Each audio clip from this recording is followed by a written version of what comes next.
Universidade Federal da Paraíba. 20 anos atrás foi realizado aqui um curso de ufologia, com apoio do Centro Paraibano de Ufologia, e 20 anos depois estou eu gravando para a Rádio Jampa Mil Graus e o programa Ufologia Brasil. Os céus pertencem a eles ou pertencem a nós? Eu sou Claudio Mendes e esse é o programa Ufologia Brasil para a Rádio Jampa Mil Graus.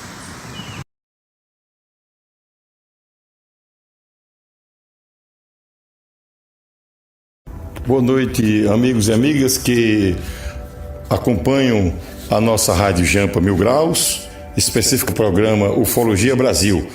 Eu sou Edir Mendonça e fui convidado a falar para vocês um assunto que é interessante, que pouca gente tem percebido nesse nosso campo, que é exatamente a briga dos físicos com a ufologia. Os físicos detestam os ufólogos, né? E não podemos dizer que é vice-versa.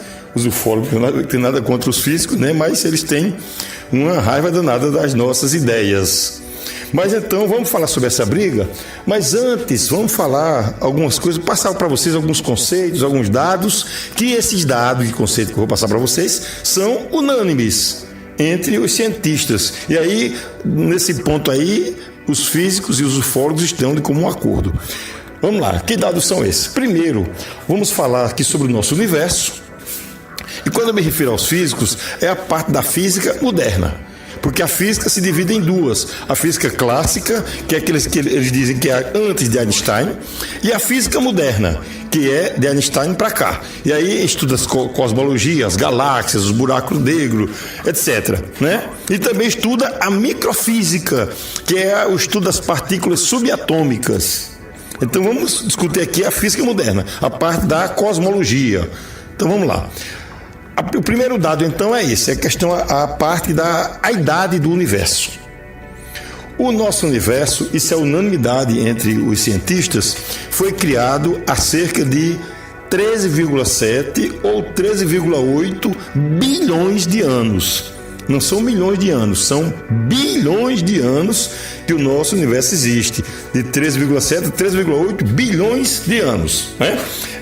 Essa idade é exatamente o período em que aconteceu o Big Bang, né? Que é aquela grande explosão que deu origem ao universo. Então, essa é a idade do nosso universo, né? Pelo menos até o momento. Evidentemente que pode acontecer de posteriormente nós temos alguma modificação, né, nessa idade do universo. Mas vamos então a outro dado, é o tamanho desse nosso universo, né? O nosso universo, ele é grande, tão grande que a gente não pode medi-lo em termos de quilômetros. Quantos quilômetros tem o nosso universo? Isso é uma coisa que é impossível da gente colocar para vocês, porque as medidas cosmológicas não são em quilômetros por hora, ou não são em quilômetros, melhor dizendo, são em anos-luz. Aí vocês precisam saber o que é um ano-luz. Um ano-luz é a velocidade, é a distância que a luz percorre no decorrer de um ano.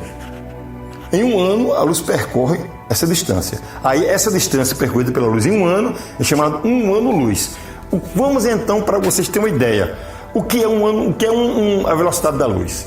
A velocidade da luz é 299 e alguma coisa, 300 praticamente, 300 mil quilômetros por segundo.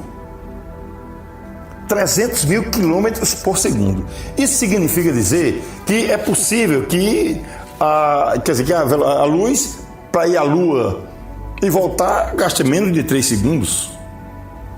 Para que vocês possam ter outra ideia também, para rodear a Terra, em um segundo, a luz atravessa numa velocidade que dá para rodear a Terra cerca de 8 vezes. Em um segundo. Em um segundo. Se você quiser, não, mas quanto é que dá isso em quilômetros? Nós podemos dizer que a velocidade da luz atinge aproximadamente 1 bilhão de quilômetros por hora. 1 bilhão de quilômetros por hora. Não é pouca coisa. 1 bilhão de quilômetros por hora. Aí então, e um ano-luz dá quantos quilômetros? Aí, nego, aí a gente vai ter que fazer um exercício de imaginação maior ainda. Um ano-luz corresponde a aproximadamente 9,4 trilhões de quilômetros. Então, aí para vocês terem uma ideia do tamanho que é esse nosso universo. E aí, basta que eu lhe diga que a estrela mais próxima do Sol, que é a Alfa de Centauro, ela tem daqui para lá uma distância de 4,2, 4,3 anos-luz de distância, o que corresponde aí a cerca de 40 trilhões de quilômetros. 40 trilhões de quilômetros aproximadamente, claro. Agora, qual é o tamanho do nosso universo? Vamos falar sobre esse tamanho agora? Vamos lá. Para que vocês tenham uma ideia, nós estamos aqui no planeta Terra. O nosso Sol é uma estrela com bilhões de outras que existem dentro da nossa galáxia. Para que vocês vejam o seguinte, o planeta Terra está aqui arrodeando o Sol. E o Sol também arrodeando a galáxia, né? E a galáxia também se movimentando. Sobre essa movimentação desses astros, eu só queria passar para vocês um outro dado. A Terra gira em torno de si mesma a uma velocidade de 1.600 e tantos quilômetros por hora. A Terra gira em torno de si mesma. E a Terra gira ao redor do Sol com uma velocidade de 107 mil quilômetros por hora. 100 km por hora já é muito, imagina 100 mil. É a velocidade que a Terra está arrodeando o Sol. Bom, e o Sol está arrodeando a galáxia com a velocidade aí de 800 a 900 mil quilômetros por hora. Pensa nessa velocidade. E a nossa Via Láctea está se deslocando a uma velocidade de 2,5 milhões de quilômetros por hora. Sei para vocês terem onde é que nós não estamos bem paradinhos não, viu? Estamos viajando e numa velocidade grande. Agora, vamos então voltar ao tamanho do universo. A nossa galáxia é a Via Láctea, chamada. Inclusive, na época que a física moderna iniciou, quando Einstein postulou a teoria da relatividade, no começo do século passado, existia a Via Láctea. Ninguém sabia de outras galáxias, que a existência delas. Ninguém conhecia outras galáxias. Era só a Via Láctea. Mas vamos lá, então a Via Láctea tem cerca de 200 a 300 bilhões de estrelas iguais ao nosso Sol. De 200 a 300 bilhões de estrelas iguais a esse nosso Sol. Maiores, outras menores. Estrelas de vários tipos. A anã branca, gigante vermelha, estrela de nêutron e por aí vai. Então, aí qual o tamanho da Via Láctea? A Via Láctea tem um tamanho de cerca de 100 mil anos-luz de distância. E qual é o número de galáxias que existem?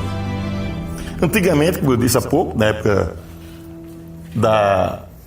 do início do século passado, só se conhecia a Via Láctea. Hoje em dia, os físicos, claro que foi aumentando, descobrindo mais coisas, os equipamentos, os telescópios foram evoluindo. Hoje em dia, calcula-se que existe no nosso universo cerca de aproximadamente 2 trilhões de galáxias. 2 trilhões de galáxias. Cada galáxia dessa com uma média de 100 milhões de estrelas. Vocês imaginam a quantidade de estrelas que existem numa galáxia e em todas as galáxias. Os físicos também são unânimes, os cientistas em geral, em dizer que a quantidade de estrelas que existe no nosso universo é maior do que a quantidade de grãos de areia que existem em todas as praias do nosso planeta. Você imagina o que é? Você pega um punhado de areia, quantos grãos de areia tem ali? E num balde grande?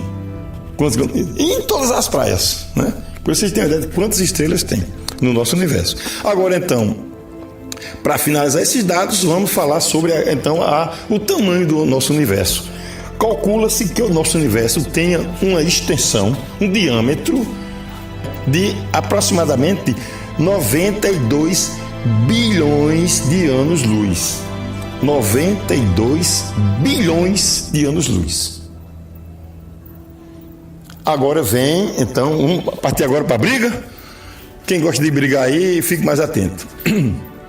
A briga que até agora o que eu falei é unanimidade entre os físicos e os ufólogos. Agora vem a parte da briga, começando a discórdia, né? O povo disse que eu gostava muito de discórdia, eu nunca fui, não, eu sempre fui bem mais quieto. Vamos lá, então o que é que nós discordamos? Os físicos, eles têm um postulado que para ele é um dogma. É um dogma, assim, como diria um ex-ministro aí, uma época dessa, imexível. É uma coisa assim que para eles é absoluto, um valor absoluto, que é o quê? Nada, ele diz, nada pode se deslocar numa velocidade superior à velocidade da luz. Isso porque quem disse foi Einstein. Então é impossível, eu não digo que seja impossível a existência de extraterrestre. Se quiser acreditar em extraterrestre, acreditem, mas não podemos admitir viagens interestelares. Viajar de uma estrela para outra, ele diz que é impossível.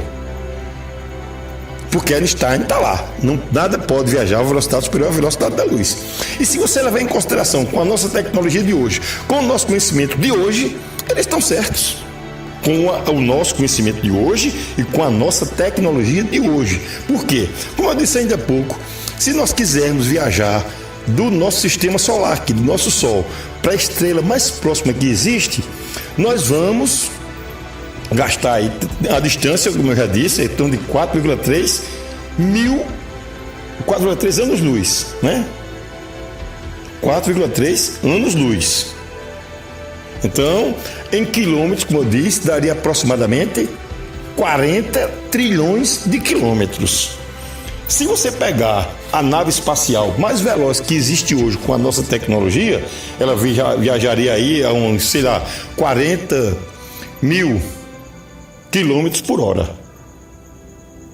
Então, levaria aí cerca de, para chegar a atingir essa estrela, levaria em torno de, cerca de 1,5 milhão de anos, 1.600.000 anos viajando. É muita coisa. Como é que a gente ia chegar lá? Chegar lá todo morto já, né? Tinha morrido. Bom, se fosse a velocidade da luz, chegaria lá. Agora, eles estão certos. Nesse ponto particular, eles estão certos, mas com o detalhe, levando em consideração o conhecimento e a tecnologia que nós temos hoje. Esse nosso conhecimento e tecnologia que nós temos hoje é muito restrito, gente.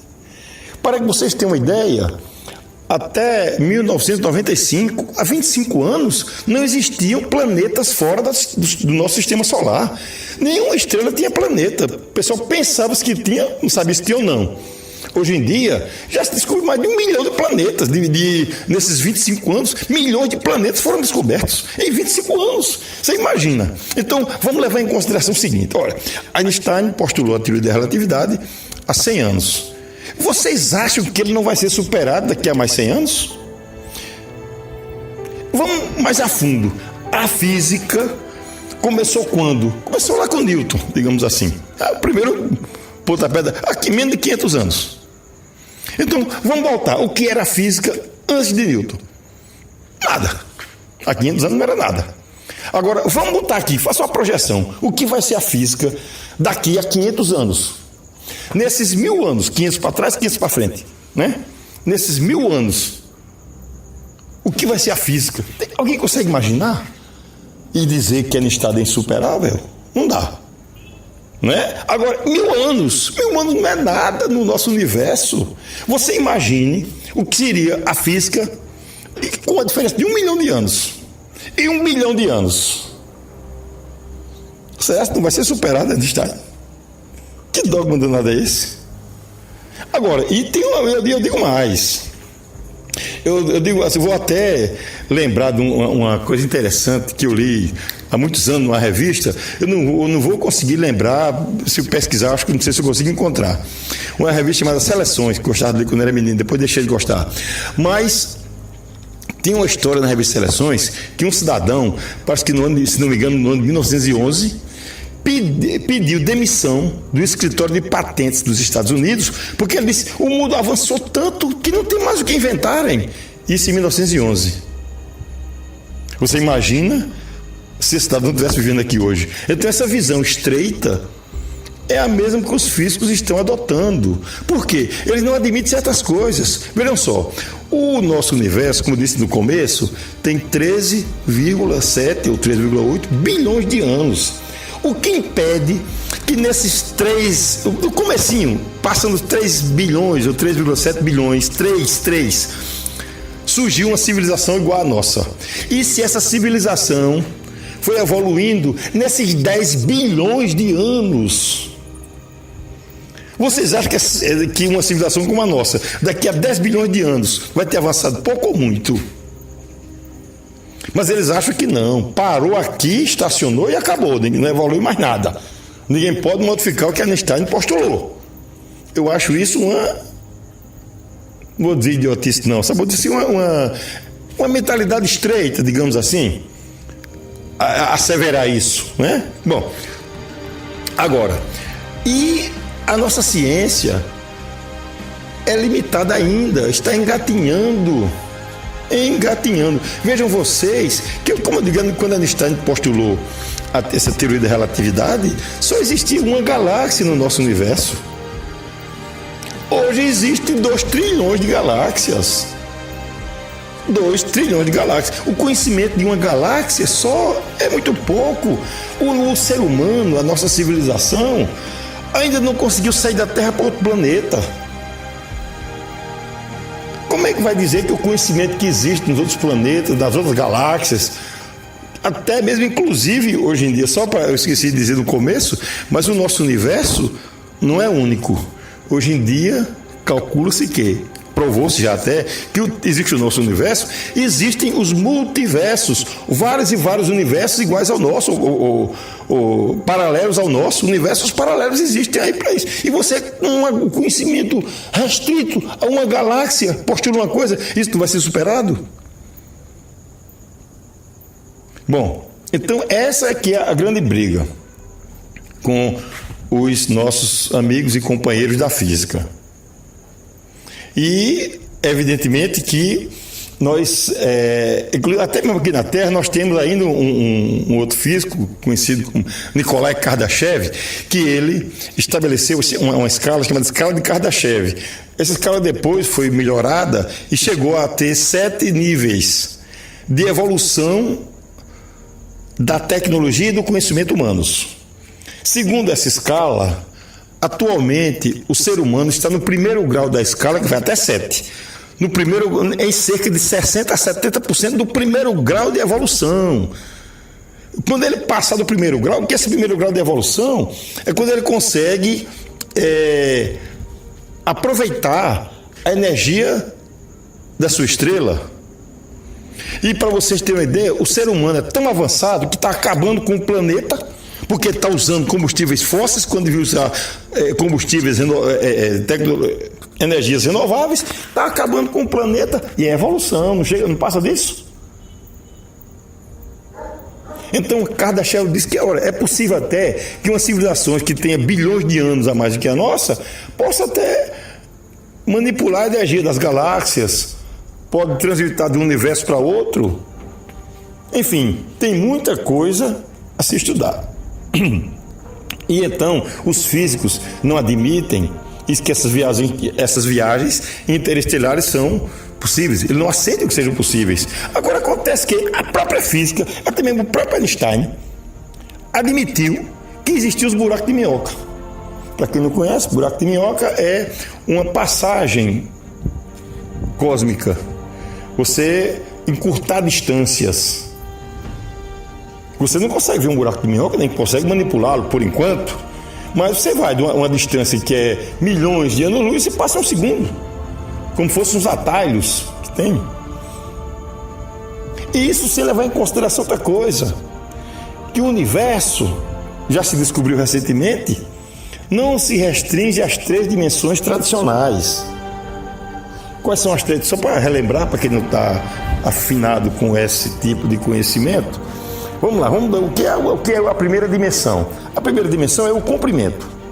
Você pega uma linha, você faz uma linha, a linha tem 1 metro, 2 metros, 1 quilômetro, 2, tal. Eu uso muito isso, por exemplo, na questão da estrada. Quantos quilômetros é a estrada? Tantos quilômetros. Tem aquela linha. Se tem largura, não considera-se a linha. Essa é uma dimensão. A segunda dimensão é a área. Como, por exemplo, um terreno. Terreno 12 por 30, 360 metros quadrados. Apartamento tem 100 metros quadrados. Por quê? 300 metros, 12 por 30, se multiplica 12 por 30, dá 360 metros quadrados. Então, aquela área é a segunda dimensão. A terceira dimensão é o volume. Você pega 1 metro cúbico, tem 1000 litros, cabe 1000 litros d'água em 1 metro cúbico. É 1 metro de largura, 1 metro de comprimento e 1 metro de altura. É um volume, uma esfera é um volume, uma pirâmide, um cone, etc. Né? Uma geometria espacial. Só que descobriu-se agora recentemente que existe a 4ª dimensão espacial. No espaço não existe só 3 dimensões, existem 4 dimensões espaciais. Então, essa 4ª dimensão espacial permite uma interação entre distâncias. E os físicos querem se manter presos ao que Einstein disse há mais de 100 anos. Quando o conhecimento era até bem menor do que o de hoje.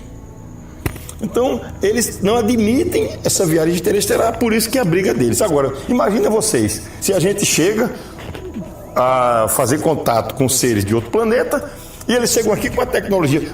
Eu faço até um exercício de raciocínio com vocês. Imaginem se nós, com a nossa tecnologia de hoje, chegássemos num lugar que a civilização não desenvolveu. Está como se estivesse na pré-história. A gente chega numa ilha, tem uma coletividade lá que vive com a tecnologia da pré-história, o que não é impossível. A gente bastava, sabe o quê? Um isqueiro. Esses isqueiros que você compra por R$3 no feiteiro. Um isqueiro daquele já seria suficiente para o pessoal ficar sem acreditado, dizer que a gente era ou Deus ou demônio, ou coisa assim. Então, para poder uma civilização ter condição de chegar aqui na Terra, vindo de outro planeta, ou até de outro sistema solar, ele tem um conhecimento muito maior. Imagina o que é chegar aqui e desmoralizar esse serviço tudo. Rapaz, vocês estão sendo babaca. É aqui. Então, essa que é a briga deles. Eu acho que o medo que eles têm é esse. Medo que tudo que eles acreditam, tudo que eles calcularam, tudo que eles postularam, vai por água abaixo. E aí tem que começar tudo de novo do zero. Eu acho que é esse o medo. Medo esse que faz com que, inclusive, alguns físicos desrespeitem totalmente os ufólogos. Tem um físico aí muito famoso, não gosto nem de citar o nome dele, mas ele diz que quem vê disco voador é bêbado ou drogado. Sabe, eu acho que isso é uma falta de respeito grande. Os físicos, uma vez como eu disse, eu tenho muitos amigos físicos. Um dia desse eu estava no aniversário de um deles, aqui eu mando até um abraço, é o professor Basílio Bazerra, da UFPB. No aniversário dele, sentou do meu lado um aluno, doutorado.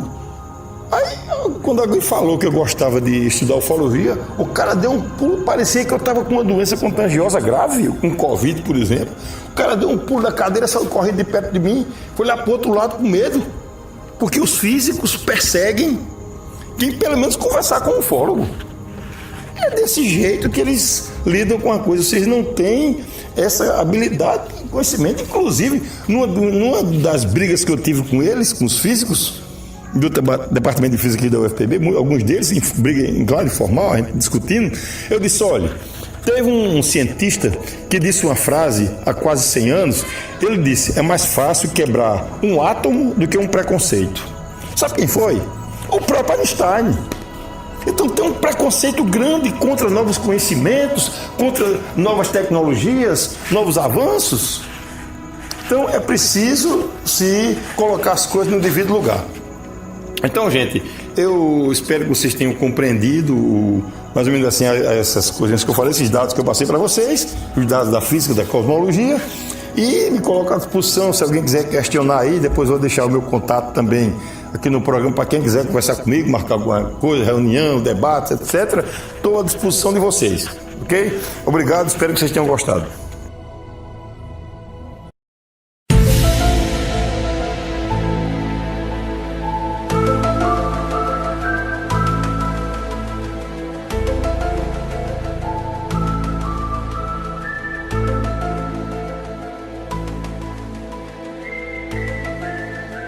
Tive 6 filhos, a minha caçulinha está com 40 anos, ela é professora, tenho 2 professores na família e eles têm mais de 3 faculdades, quer dizer, podem ter outra profissão, podem dar aula em faculdade, todos os meus filhos, eles têm faculdade.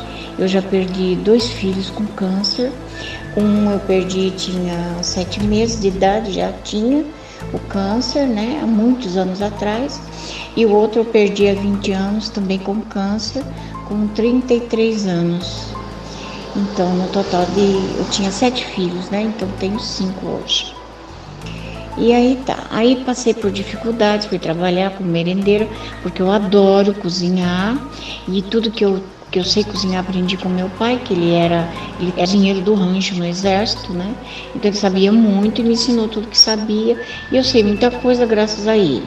Então eu fui trabalhar como merendeira nessa fase difícil da minha vida, apesar de meu pai me ajudar muito, que ele me ajudava muito, porque nós temos um sítio, né, que ele plantava, então eu tinha tudo, mas sempre faltava alguma coisa, então eu fui trabalhar como merendeira. Meu marido estava desempregado, eu com 6 filhos, né?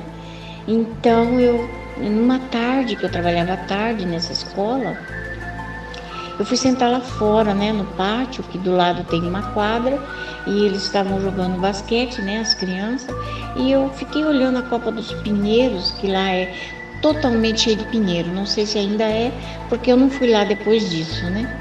É cheio de pinheiro, então eu fui olhando. Eu estava olhando a Copa do Pinheiro, tirei o chinelo, fiquei sentada, era uma tarde gostosa, uma tarde de calor, e de repente eu vi 2 nuvens brincando, e aí eu fui levitando, sem perceber, eu passei a Copa dos Pinheiros, eu olhei a Copa do Pinheiro, eu estava lá em cima, e de repente eu apaguei.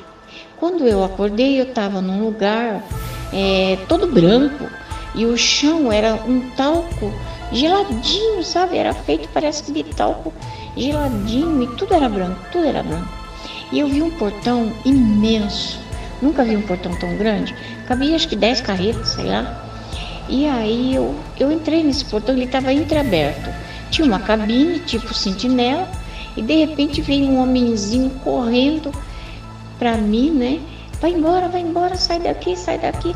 Quando ele me pegou no braço para tirar eu dali, mas muito delicado, apareceu um outro enorme, mais de 2 metros, horrível, feio, mal-humorado, esquelético.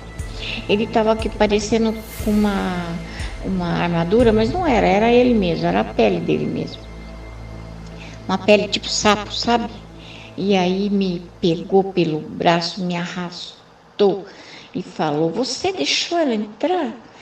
Ele falou: não, ela está perdida, ela não sabe onde é, ela não sabe como chegou aqui. Você deixou aberto, você deixou o portal aberto, você vai pagar caro por isso. E olhou para ele assim, com tanto ódio, que eu tinha certeza que ele ia matar ele, porque ele me deixou entrar. E ele estava me defendendo. E aí me arrastou por um tempo, quase arrancando meu pulso. Aí me levou num galpão enorme, do lado de fora tinha várias janelas com veneziano, tipo quadradinho, sabe? Que a gente usava antigamente, e me pegou pela minha nuca o cabelo e me enfiou dentro daquele quadradinho. Eu falei: pronto, agora ele vai arrebentar todo o meu rosto, porque isso é vidro, né? E aí não, era tipo de uma gelatina. Meu rosto entrou naquela gelatina e eu pude ver várias mulheres assim em fila de comprido, as maiores lá atrás, as menores na frente, né? Tinha de todos os tamanhos. Eu acho que a menor devia ter 6 anos, a fila menor. E eles estavam com o olho só para frente, eles não olhavam do lado, era só para frente. E as da frente pegavam umas pecinhas que estava arrumando, bem pequenininha, e jogava lá na frente da mesa, uma mesa gigantesca, as que elas estavam já consertando. E tinha 3 ou 4 moças, não me lembro bem se era 4, mas de 3 eu me lembro, loiras dos olhos verdes ou azuis, todas elas eram loiras ou dos olhos verdes, e dos olhos verdes ou azul, tanto criança como grande. E aí uma delas olhou para mim, pediu socorro e disse: tire-me daqui, por favor. E quando eu olhei para ela, ele percebeu que nós nos comunicávamos, porque era tudo telepaticamente. Ele não tinha boca, então ele não falava pela boca, e sim pela mente. Aí ele me arrancou dali, me arrastou para outro lugar, longe, foi me arrastando. Eu achava que eu estava toda arrebentada, né? E me levou para um outro galpão. Só que esse galpão, também imenso, tinha só 2 portas, não tinha janela, não tinha nada. Tinha uma porta lá no fundo, quer dizer, não tinha porta, né? Era um galpão aberto. E na frente? Eu fiquei na frente. Aí eu fiquei olhando aqueles negros, eles estavam fazendo exercício num tipo de uma bicicleta. E todos eram iguais, musculosos, grandes, sabe? E eu olhava para frente, eles não me viam. Era como se eles não me viam, eles estavam, acho que, hipnotizados, né? E eles faziam exercício. E eles eram muito fortes. E todos eram iguais. E aí ele disse para mim: olha aqui, você não queria ver? Você não veio aqui para tipo assim, vigiar eles, né? Aí eu falei: não. E ele não queria que eu falasse. Aí me levou atrás desse balcão, bem longe. Eu fui arrastada praticamente, né? Eu levantava e como ele me arrastava muito, eu caía. E ele me arrastava pelo braço, quase me arrancando o braço. E aí ele falava: venha ver o que vocês fazem com a minha raça. E me levou num lugar, tipo uma floresta enorme, toda queimada. Tinha corpos deles queimados, tinha corpos queimados pela metade, ou todo queimado, parecendo carvão, mas dava para ver que era corpos, né? E árvores queimadas, enfim, tudo queimado. Ainda saía fumaça. Aí ele falou: olha o que vocês fazem com os mísseis que vocês mandam para cá, com as bombas. Olha o que vocês fazem, vocês estão destruindo a minha raça. Muitos já morreram, vocês vão pagar caro por isso. E você avisa o seu chefe que se ele não parar de mandar foguete para cá, bomba, míssil, eu vou acabar com vocês, eu vou destruir vocês. E vocês não vão poder fazer nada. E aí ele me arrastou e me levou para o lado do portão e me jogou para fora do portão. E aí eu só assim me lembrei quando eu já estava de pé no mesmo lugar que eu saí, já era noite. Eu saí dali, não era, acho que era 1h da tarde mais ou menos. E já era noite, já era quase 6 horas da tarde. Já tinha passado o horário da merenda, de eu fazer a merenda, de eu dar o lanche para as crianças, nossa. E eu não me lembrava de nada, não sabia que hora era. Eu só sei que quando eu fiquei de pé, meu pé doía tanto, mas tanto, ele queimava, parecia que tinha prego na sola de todo o meu pé. Meu pé era um barco, meu corpo era inchado, meu corpo estava todo inchado, minhas mãos estavam uma bola e doía tanto que só Deus sabe, queimava. E eu mal conseguia entrar no pátio para entrar na cozinha da escola. Era um espaço pequeno até, mas eu não conseguia pisar no chão, eu não conseguia me equilibrar, porque meu corpo todo estava dormente. E doía tanto que eu não sei. Pensa numa dor, é mais do que o que você está pensando. Aí eu cheguei na cozinha, todos me olhavam atravessado, porque já tinha passado a hora de servir a merenda. As cozinheiras estavam correndo com um lanche fazendo chocolate com bolacha, porque era a única coisa que podia fazer naquela hora. Diz que me procuraram em todo lugar, até na minha casa, porque eu moro perto da escola, até hoje, e não me acharam. E o diretor não quis saber. Sabe, me ofendeu, super grosso, nossa, me ofenderam, todos me ofenderam, sabe? E os alunos começaram a rir, e eu não culpei eles, porque uma que eu não podia falar, e outra que eles achavam mesmo que eu tinha saído da escola para fazer outra coisa, né? E aí eles falaram, o diretor falou que no dia seguinte ia na escola, ia na prefeitura, ia mandar uma carta de repreensão, ia me suspender, enfim, né? Eu era funcionária pública, né? Da prefeitura. E aí foi assim. Aí no outro dia, graças a Deus, parece-me que era sábado. E quando eu cheguei em casa, com muita dificuldade, eu demoro 5 minutos para chegar. Eu demorei mais ou menos quase 1 hora para chegar em casa, porque eu não conseguia vestir o chinelo, não conseguia andar.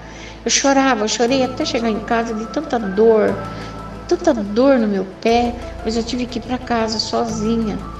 E aí quando eu cheguei em casa, do jeito que eu estava, eu deitei, porque eu só chorava, eu deitei e apaguei. E aí eu sonhei que esse homem grandão me levou num lugar de montanha e falou para mim assim: olha o que eu faço com vocês. E passou o braço na montanha, assim, de longe, certo? Como se fechasse uma cortina. E tudo ficou névoa, uma névoa que não enxergava nada, não dava para ver que ali tinha uma montanha enorme e várias outras pequenas ao redor dela, mas ela era imensa, um pico, né? E aí vinha vindo um avião, o avião estava lotado de pessoas, eu vi as pessoas dentro do avião, ele me mostrou, ele ficou comigo na janela do avião, mostrando para mim as pessoas. E aí eu vi as pessoas andando, conversando. Tinha uma moça de vermelho muito linda, que eu não esqueço dela.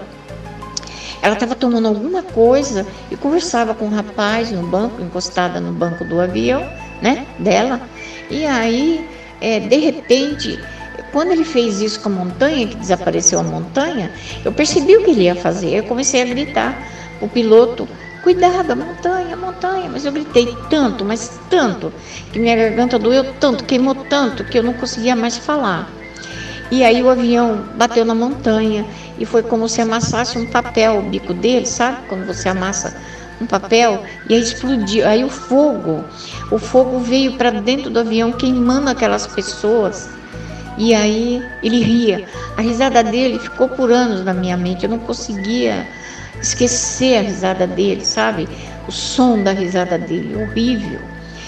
E aí eu acordei, e no outro dia, né, eu acordei e pedi para todos os meus parentes que moravam perto comprarem jornais para mim, qualquer tipo de jornal do dia.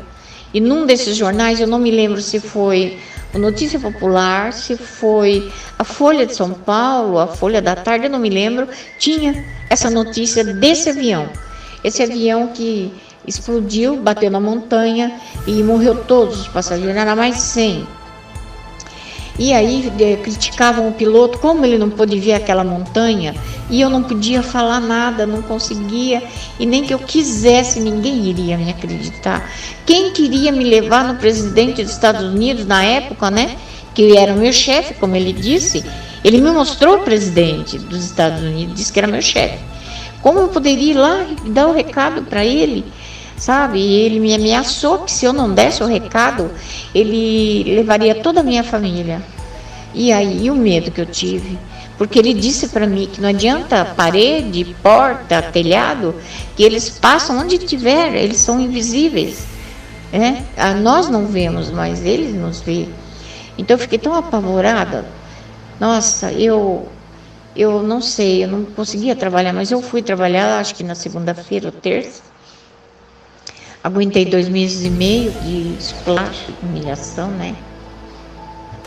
E aí eu fui, depois de 2 meses e meio que eu não aguentava mais a humilhação, porque até então eu era responsável e respeitada, porque eles me adoravam.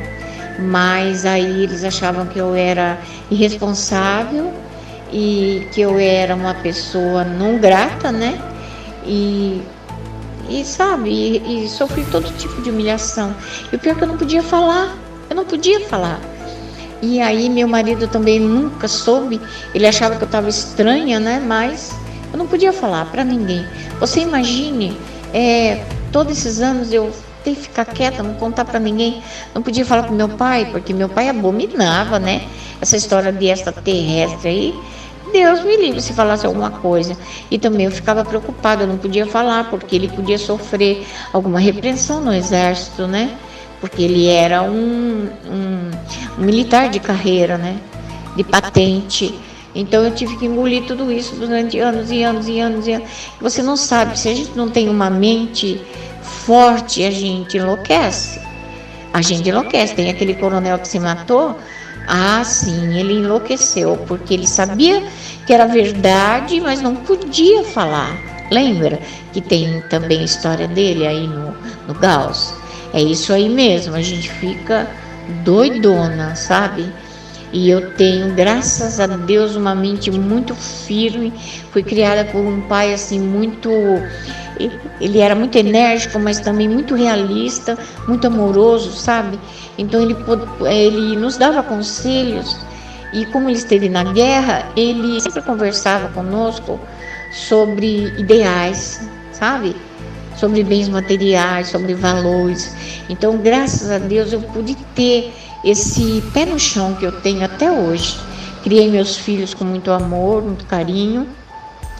Todos eles são profissionais, todos eles têm suas casas, seus carros, seus trabalhos, seus negócios, viajam.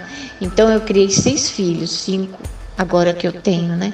Mas todos, graças a Deus, bem criados, nunca nenhum deles me deu trabalho.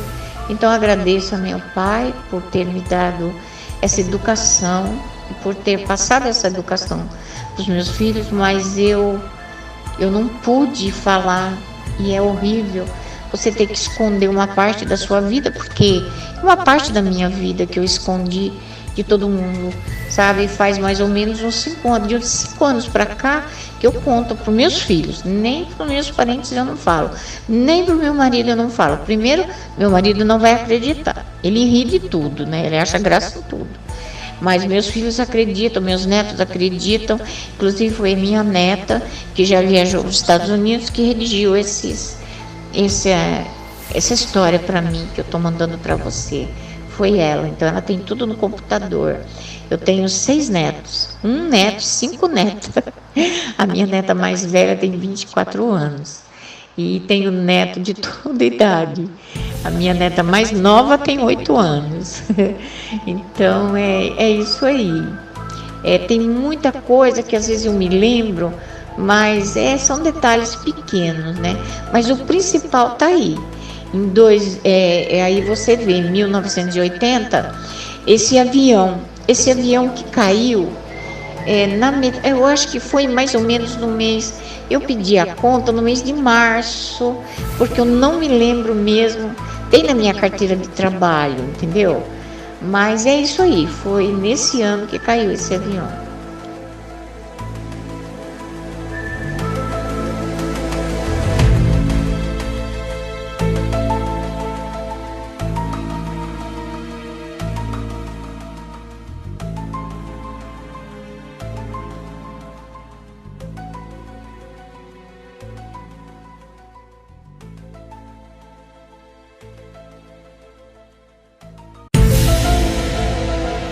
O que aconteceu foi muito louco. Eu passei alguns anos meio atormentada e também com medo. Eu tive muito medo, eu passei por muitos medos. Até hoje em dia eu não tenho mais medo não, mas eu passei muito, olha, eu tive muito medo mesmo. Aconteceram muitas coisas. Uma das coisas, eu não sei se eu vou contar o que aconteceu aos 13 anos de idade, 13 para 14 anos, foi uma coisa que eu nunca na minha vida vou esquecer. Foi horrível, não foi bom não, mas eu vou contar qualquer dia desses, é só eu me preparar, só tomar coragem. Mas assim, os outros relatos eu posso contar. Acho que há mais de 20 anos atrás, aconteceu a primeira nítida coisa que eu vi, a primeira aparição mesmo de OVNI. Eu sei lá, eu não sei nem o que dizer. Eu não sei o que é aquilo, não. Na verdade, eu não sei nem se é OVNI, mas eu acho que deve ser. Eu não tenho certeza, porque eu estava na praia. Minha mãe mora lá no Bessa, no Brasil, lá em João Pessoa, como sabe, eu sou de lá.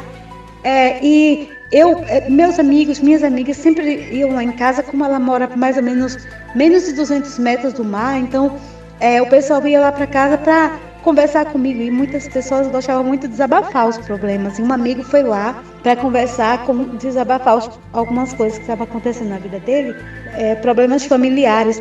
E eu disse, então, vamos para a beira-mar, porque eu adoro ficar na beira-mar, porque eu me sinto mais inspirada, o cheiro do mar assim, me deixa, eu me sinto muito bem, eu adoro a energia do mar, aquele cheiro maravilhoso, eu amo, sou apaixonada. Então vamos para a beira-mar, ficar conversando. A gente ficou conversando na beira-mar e eu tava de frente para ele de frente para mim, eu tava de frente para ele, olhando como se fosse em direção, indo para Manaíra, sabe? E ele olhando em direção para Cabedelo. E aí, quando eu menos espero, eu vi de uma ponta da praia, lá da ponta, aquelas pontas, a ponta, eu vi uma coisa saindo de uma ponta, vindo pela beira-mar, que acho que tocava a areia, entre a areia e a água do mar. Uma coisa que eu nunca, parecia um sonho, assim, mas foi uma coisa impressionante, uma coisa inesperada. Eu pensei, a princípio, que fosse uma caminhonete, que fosse um carro, o farol de um carro. Mas aí foi se aproximando e estava numa velocidade aproximadamente de 25 a 30 km por hora, mais ou menos. Não era rápido, era assim, não era rápido, mas também não era lento demais. Tá entendendo? Não era aquela coisa rápida. Então eu vi, demorou muito, eu vi vindo pela beira-mar e a gente na areia, a maré estava baixa, a areia estava brilhando, a areia molhada brilhando. E quando eu vejo aquela coisa vindo, e era uma bola de luz, parecia uma energia, sei lá, parecia uma luz branca, e uma cauda enorme, sabe, de luz, de energia. Eu não sei o que é aquilo. Eu não sei, até hoje, eu queria saber o que era aquilo. Foi há cerca de 20 anos atrás, ou mais de 20 anos, eu não sei, por aí. E eu nunca na minha vida vou esquecer, eu nunca esqueci. E eu mostrei para o meu amigo, digo, olha isso, o que é isso? E ele ficou assim, não se mexia, e ele é agitado, e ele não se mexia, nem olhava, nem se mexeu, nem nada. E eu digo, olha isso, que é isso? E aquela coisa passou, e eu vi, indo em direção à cabeça, eu vi quando dobrou na curva de Intermares, assim, perto de Intermares, que tem uma curva, assim, a ponta, que chamam de ponta, a curva, indo em direção para Poço, Cabedelo, por ali. E eu fiquei olhando aquilo, e eu olhei o tempo todo para ele e fiquei chamando, tu não tá vendo o que é isso não? O que é isso? Olha que coisa incrível. E depois que aquilo sumiu mesmo, assim, desapareceu, aí é que ele se mexeu, aí ele veio se mexer. Aí eu falei, você não viu não o que aconteceu? Tu viu? Aí ele disse, o quê? Aí depois que eu vim me ligar, eu digo, ele estava paralisado? Será possível que ele estava paralisado? O que está acontecendo? E eu fiquei assim, desorientada. E ele não me escutou falando, ele disse que não viu nada, disse que nem me escutou falando. Eu gritei para tu ver. Ele disse, eu não vi você gritando nenhum, tá doida, tá maluca? E eu desisti de falar com ele sobre isso, porque ele disse que ele não estava sem entender nada. E eu digo, eu tô doida então, eu tô maluca. Isso foi a primeira vez que apareceu uma coisa tão grande, tão extraordinária na minha vida, na minha frente, assim, foi a primeira. Nunca na minha vida vou esquecer. Agora, quando eu era criança, assim, 11, 12 anos, por aí, aconteceram uns sonhos muito estranhos. E com 13 anos, um sonho, uma coisa que aconteceu de verdade. Primeiro eu vi é uma longa história, eu não sei nem contar. Pouco antes de me casar, eu comecei a ler ouvir falar sobre OVNIs, avistamentos. Eu ficava pensando, será que é verdade mesmo? Só que eu nunca pensei assim, que aquilo que eu vi foi um objeto não identificado, mas eu não sei qual é a origem, o que é aquilo realmente. Eu não sei dizer se é uma nave, eu não sei de nada. Eu só sei que foi uma bola de luz com uma cauda gigantesca, bem branco. Pronto, foi isso que eu vi, foi a primeira vez. Quando eu me casei, eu e meu marido vimos muitas vezes, principalmente na minha gravidez. Eu via, a gente, principalmente quando eu estava no Brasil, que eu voltei para o Brasil para para minha filha nascer no Brasil, porque eu não queria ter parto normal. E aqui na Holanda era só parto normal. Não tinha escolha não, sabe? Eu queria ter o parto cesáreo, porque eu achava parto normal um terror. E aí eu fui pro Brasil e aqui eu via algumas coisas também, mas no Brasil é que eu via mais ainda. A gente andava pela beira-mar, eu e meu marido, eu grávida com uma barriga enorme e andando e parecia que e eu via os OVNIs, e a impressão que dava é que eles ficavam seguindo a gente. Para onde a gente ia pela beira-mar à noite, eles ficavam seguindo e algumas vezes eu tinha a sensação de que estava protegendo. Foram muitas coisas, eu tive até visões e tudo, sabe? Aconteceram tanta coisa que, caramba, eu nunca vou esquecer. Minha filha viu um Grey, ela tinha 3 aninhos de idade, na casa da minha mãe, e ela viu um Grey. Eu sei porque eu não falava com ela sobre esse tipo de assunto, eu nunca falei quando ela era pequena. Mas quando ela viu o Grey, que ela disse que é o monstrinho do olho grande. Chamava de monstrinho do olho grande. Aí eu fui mostrar para ela a foto de vários. Quando ela viu a foto do Grey, ela disse esse, começou a chorar, não é? Nervosa, apavorada. Então ela viu esse ser. E eu vi uma vez só, eu vi uma única vez um ser estranho. Assim, não tinha cara de ruim, não tinha, eu não tive nenhuma sensação assim de ameaça, sabe? Eu não tive sensação de ameaça, não senti nada disso, não.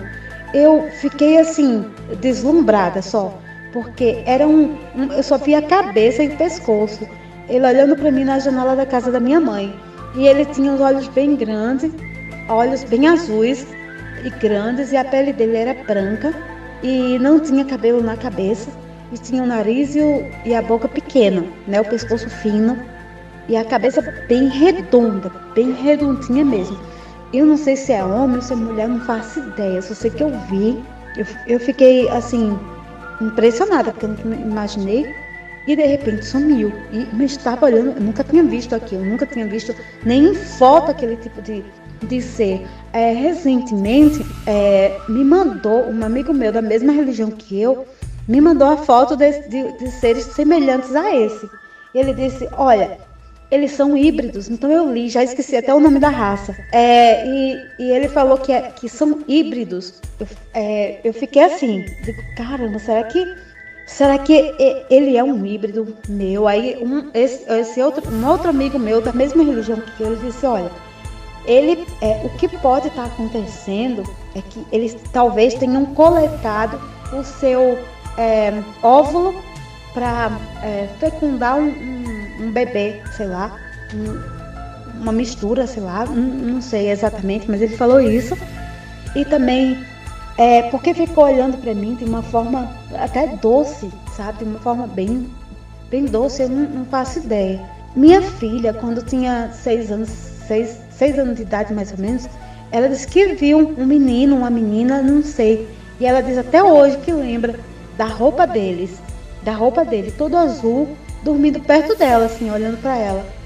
Tava dormindo, ela disse que acordou e viu. Aí, e disse que a roupa era laranja com branca, cor de laranja com branca, como se fosse um macacão. Ela me falou isso quando ela tinha 6 anos de idade, até hoje ela lembra, nunca esqueceu isso. Então, e muitas vezes, e algumas vezes, acho que durante uma semana, ela ficou muito perturbada, porque ela acordava de madrugada e me chamando e dizendo que tinha alguém debaixo da cama dela, né? E ficava com medo de dormir na cama dela. E ela disse que aí eu digo, por que você diz isso? Ela disse, porque uma mão toca o meu rosto com um dedo. É uma mão com 3 dedos, bem longos e bem branco. Uma mão branca com 3 dedos bem compridos. E foram muitas coisas, sabe? Apareceu um homem, um ser com a semelhança de humano, assim, bem humanoide, todo cinza também, apareceu na nossa casa lá. A gente viu naves durante o dia e durante a noite. Minha filha quando era bebê, a gente viu 5 naves baixas, bem baixinha mesmo, que deu para ver todos os detalhes da nave, toda prateada. São 5 naves de uma vez só. E foi de 12 horas em ponto da madrugada, da noite. Eu e meu marido, a gente estava tomando chá gelado na casa da minha mãe, lá no Bessa. Eu nunca imaginei ver um negócio daquilo. E foi uma coisa impressionante. Eu senti vontade de gritar naquele momento, sabe? Mas não era de medo, não. Eu queria chamar todo mundo para ver, porque foi impressionante. Mas não tinha som nenhum, não tinha barulho nenhum. Foi uma coisa impressionante, eu nunca vou esquecer. E lá no altiplano, que eu morei no altiplano, a gente viu 3 vezes naves três vezes durante o dia, porque à noite muitas vezes, foram muitas e muitas vezes mesmo. Era praticamente todas as semanas a gente via os OVNIs, ficavam as bolas de luzes pairadas lá. Agora sim, 3 vezes a gente viu durante o dia. Uma das vezes eu vi meus gatos, porque eu tinha 4 gatos no Brasil, e eles ficavam do lado de fora do jardim, ou no lado de fora da casa, no jardim, só olhando para as naves, ou só olhando para o céu, o tempo todo olhando para o céu, e eu estava arrumando a cozinha para ir buscar minha filha na escola. E quando, de repente, eu fiquei olhando para os gatos e pensei, por que esses gatos estão olhando? Então eu saí. Meu marido nesse dia estava em casa.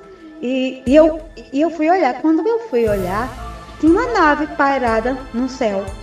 Bem pertinho, perto da minha casa. A gente viu os detalhes. Ela era triangular. E de repente começou a se mexer lentamente, se mover lentamente, passando em cima da minha casa. E eu chamei meu marido para mostrar. Aí eu chamei ele, eu gritei por ele e mostrei, digo, olha, você tem que ver com seus próprios olhos, para ver que eu não estou mentindo, para ver que isso não é uma coisa na minha cabeça, porque eu estou vendo, isso não é uma nave, não é? Ele disse, claro que é, o sol batendo, chega, brilhava assim a prata, a cor prata, era prateado aquilo, ou inox ou prateado, eu sei que era uma cor assim, nessa cor, inox ou prata, sei lá. Bom, foi uma coisa impressionante. E outras 2 vezes que a gente viu tomando chá com biscoitos do lado de fora, quando a gente passou entre os prédios, indo em direção à praia do Bessa, sei lá, para as praias de lá. E uma vez era no sentido contrário. Então, tá entendendo? Eu não sei. Eles já apareciam muitas vezes. Agora, a mais séria de todas foi um dia que eu e minha filha tinha uns 6 anos de idade. Meu marido tinha ido trabalhar, ele tinha aberto uma pizzaria, e eu nunca na minha vida vou esquecer o que vimos. E estava chovendo muito, muito, muito, muito mesmo. Estava chovendo muito mesmo. Aí eu falei, eu tinha arrumado a minha casa toda, deixei tudo arrumadinho, então fui pro lado de fora botar o pé na água caindo do teto da casa. E a gente ficou brincando com a água, assim, eu e ela, nós duas. E aí, de repente, desceu uma luz enorme. Meu jardim era grande. E no jardim que tomou conta, a gente não via mais nada do jardim, só era aquela luz, uma luz não sei se aquilo era uma nave, eu não sei se era anjo, eu não sei se era extraterrestre, eu não sei realmente de nada, sabe? Eu até hoje eu fico orando, pedindo a Deus para que me dê uma segunda chance de ver aquilo de novo e ficar parada para saber quem são eles, se são anjos ou se são extraterrestres, que eu não faço ideia do que são aqueles, o que foi aquela luz. Eu nunca vou esquecer na minha vida. E eu puxei minha filha com muita pressa, fechei a porta e subi, fomos para o nosso quarto, fiquei trancada lá com ela. Depois de 1 hora, eu voltei lá para ver o jardim. Quando eu fui olhar o jardim para ver o que tinha acontecido, se existe algum estrago, alguma coisa assim, porque não é possível raio, não foi possível, é muito grande a luz para ser um raio. Então aquilo não foi raio, foi uma coisa impressionante, porque tomava conta do jardim inteiro. E minha filha disse, mamãe, não se preocupe, é coisa de papai do céu. Veio de papai do céu, não tenha medo.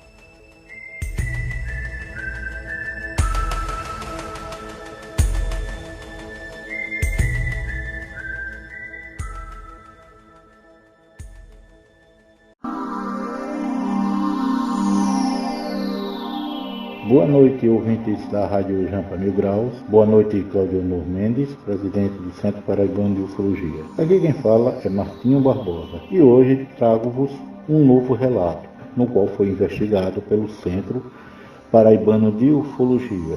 Esse relato aconteceu em 1999, onde um aluno de aviação avistou um OVNI sobrevoando sobre ele, enquanto ele fazia 1 hora de voo.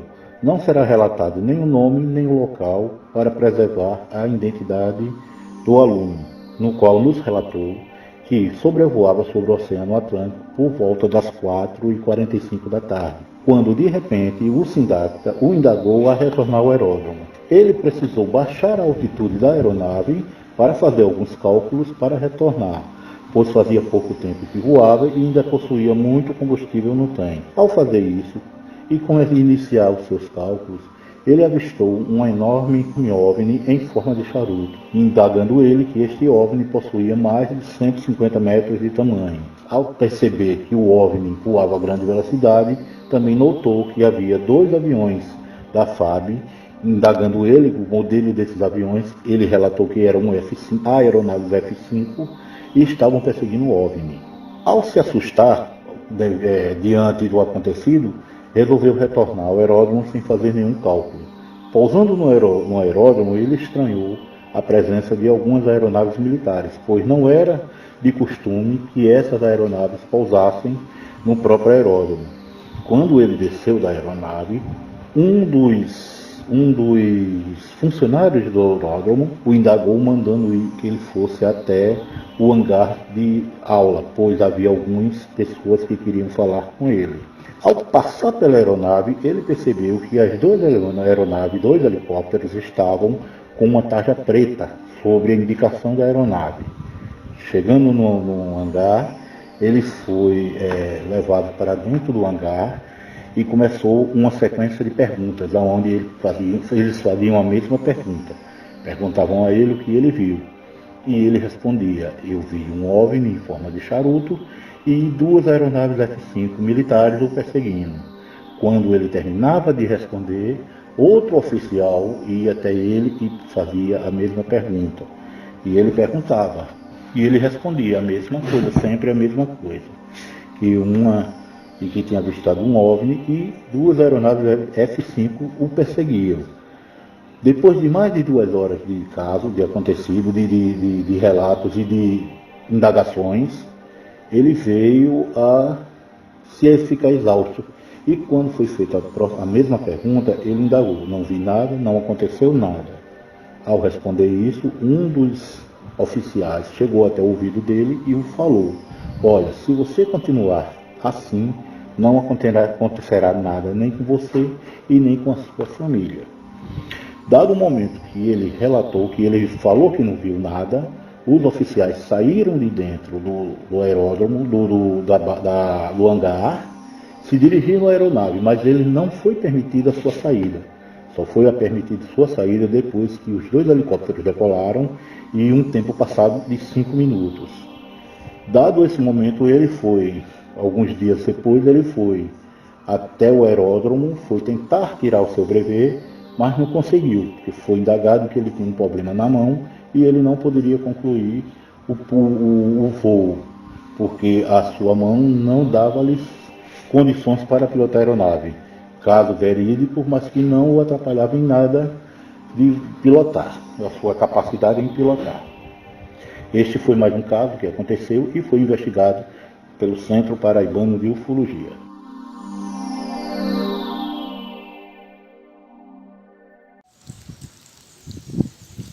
Os céus pertencem a eles ou pertencem a nós? O mundo da ufologia é um mistério. Existem relatos de pessoas que terem visto os objetos não identificados e também existem relatos de pessoas que foram abduzidas por eles. Agora fica uma questão: realidade ou imaginação? Cabe a nós tirarmos as nossas conclusões. Eu sou Cláudio Nur Mendes, essa é a Rádio Jampa Mil Graus e o programa Ufologia Brasil.